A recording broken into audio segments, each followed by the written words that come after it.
Hi there, it's Tweed Scott with the Texan Edge. Now, before we jump into today's bonus story, let me just say this. Every now and then, I like to step outside our usual Texas lane.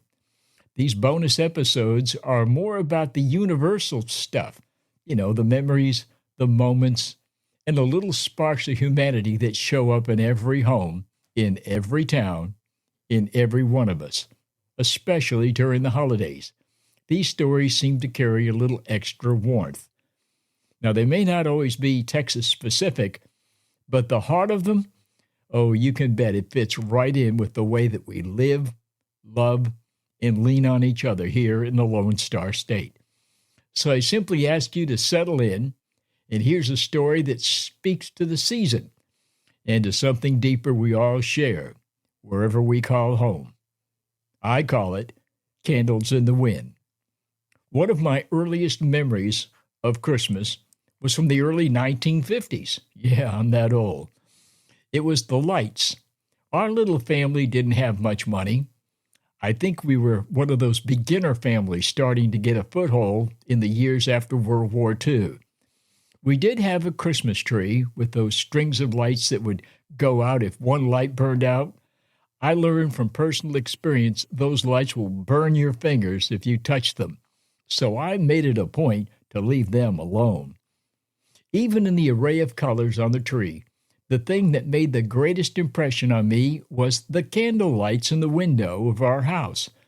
Each window facing the street had a candle with a plastic base that supported 3 white columns topped with an orange-colored light. Kind of looked like a flame. As a child of about 6, I didn't understand the significance of those candles.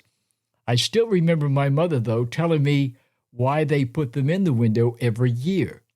First, she explained to me how Joseph and Mary had traveled so far but still could not find an inn or a place to spend the night. She told me how they ended up staying in a drafty old stable. Then she told me about how their path was guided by a star and how that star directed the shepherds and the magi to the humble little stable so they could find Jesus, the Christ child. She went on to explain to me that was why we put the candles in the window every year, to let the Christ child know that if he saw our lights, that he would be welcome in our home. I remember thinking how cool that would be if he would come and visit our house. I secretly waited to hear the knock on the door.